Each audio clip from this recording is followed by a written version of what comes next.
ರವಿ ಅನ್ನೋ ಹುಡುಗನ ಕತೆ ಹೇಳ್ತೇನೆ. ಒಂದು ಊರಿನಲ್ಲಿ ಒಬ್ಬ ಹುಡುಗ ಇದ್ದ.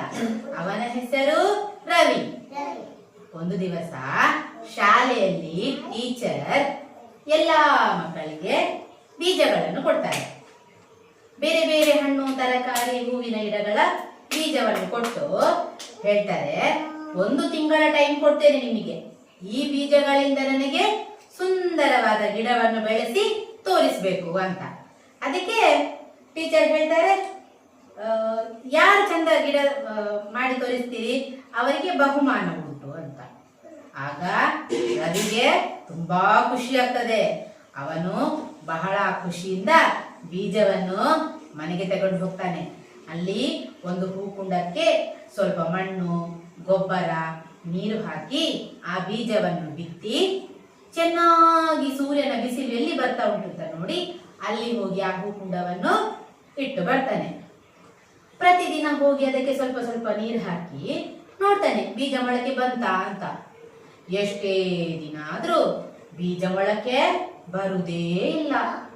ಅದೇ ಅವನ ಸಹಪಾಠಿಗಳು ಕ್ಲಾಸಲ್ಲಿ ಹೇಳ್ತಾರೆ, ನನ್ನ ಗಿಡ ತುಂಬಾ ಚಂದ ಬಂದಿದೆ, ನನ್ನ ಗಿಡದಲ್ಲಿ ಹೂ ಕೂಡ ಆಗಿದೆ ಅಂತ. ಇದನ್ನು ಕೇಳಿ ರವಿಗೆ ತುಂಬಾನೇ ಬೇಸರ.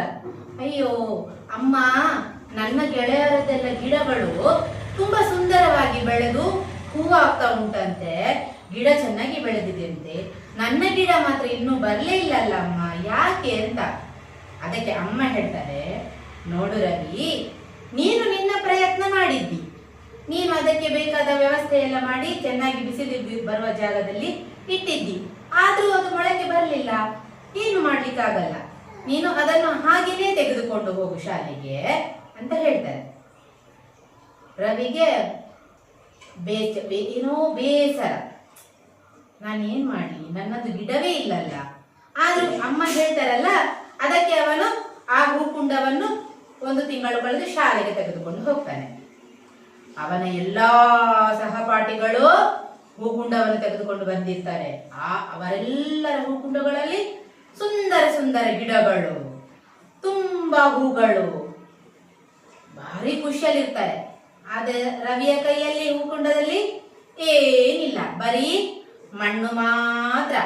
ಎಲ್ಲರೂ ಅವನನ್ನು ನೋಡಿ, ಹೇ ಹೇ ಹೇ, ನಿನ್ನದು ಗಿಡವೇ ಇಲ್ಲ, ನೀನು ಬರೀ ಪಾಟ್ ಇಟ್ಕೊಂಡು ಬಂದಿದ್ದೀಯಾ, ಹೇ ಹೇ ಹೇ ಅಂತ ಅವರನ್ನು ಮಾಡ್ತಾರೆ, ಗೇಲಿ ಮಾಡ್ತಾರೆ. ಅವನನ್ನು ನೋಡಿ ನಗಾಡ್ತಾರೆ. ಆಗ ಅಲ್ಲಿಗೆ ಟೀಚರ್ ಬರ್ತಾರೆ. ಟೀಚರ್ ಎಲ್ಲರ ಗಿಡಗಳನ್ನು ನೋಡ್ತಾರೆ. ನೋಡಿ, ಹೋ, ಆದ್ರೆ ನಾನು ನಿಮಗೆ ಕೊಟ್ಟದ್ದು ಏನು, ಬೇಯಿಸಿದ ಬೀಜಗಳನ್ನು. ಬೇಯಿಸಿದ ಬೀಜ ಮೊಳಕೆ ಬರ್ಲಿಕ್ಕೆ ಸಾಧ್ಯ ಉಂಟಾ? ಇಲ್ಲ. ಹಾಗಾದ್ರೆ ರವಿ ಒಬ್ಬನೇ ಪ್ರಾಮಾಣಿಕ. ಅವನು ಯಾವುದೇ ಮೋಸ ಮಾಡಲಿಲ್ಲ, ಯಾವುದೇ ಸುಳ್ಳು ಹೇಳಲಿಲ್ಲ. ಆಗ ಟೀಚರ್ ಹೇಳ್ತಾರೆ, ನೋಡಿ, ಅವನು ಪ್ರಾಮಾಣಿಕತೆಯಿಂದ ತನ್ನ ಪ್ರಯತ್ನವನ್ನು ಮಾಡಿದ, ಆದ್ರೆ ಗಿಡ ಮೊಳಕೆ ಬರಲಿಲ್ಲ. ಅವನು ಸತ್ಯವನ್ನೇ ಹೇಳಿದ. ಉಳಿದ ಮಕ್ಕಳ ಹಾಗೆ ಗುಟ್ಟಾಗಿ ಬೇರೆ ಬೀಜಗಳನ್ನು ಹಾಕಿ ಗಿಡ ಮಾಡಿ ತಂದು ತೋರಿಸಲಿಲ್ಲ. ಅದಕ್ಕೋಸ್ಕರ ಈ ಸ್ಪರ್ಧೆಯ ವಿನ್ನರ್ ಯಾರು? ರವಿ. ರವಿಗೆ ಬಹುಮಾನ ಕೊಟ್ರು. ಟೀಚರ್ ಏನ್ ಹೇಳಿದ್ರು, ಯಶಸ್ಸು ಮುಖ್ಯ ಅಲ್ಲ, ಪ್ರಾಮಾಣಿಕತೆ ಮುಖ್ಯ. ನಾವು ಯಾವತ್ತೂ ಪ್ರಾಮಾಣಿಕರಾಗಿರ್ಬೇಕು. ಎಷ್ಟು ಕಷ್ಟ ಆದ್ರೂ ಪರವಾಗಿಲ್ಲ, ನಮ್ಮ ಪ್ರಾಮಾಣಿಕತೆಯೇ ನಮಗೆ ಗೌರವವನ್ನು ತಂದುಕೊಡ್ತದೆ. ಅರ್ಥ ಆಯ್ತಾ? ಚಪ್ಪಾಳೆ ಕೊಡಿ. Very good. ಎಲ್ಲರೂ ರವಿಯ ಹಾಗೆ ಪ್ರಾಮಾಣಿಕ ಮಕ್ಕಳಾಗಬೇಕು. ಆಗ್ತಿರಲ್ಲ? ಸುಳ್ಳು ಹೇಳ್ಬಾರ್ದು ಯಾವತ್ತು. ಆಯ್ತಾ? Very good.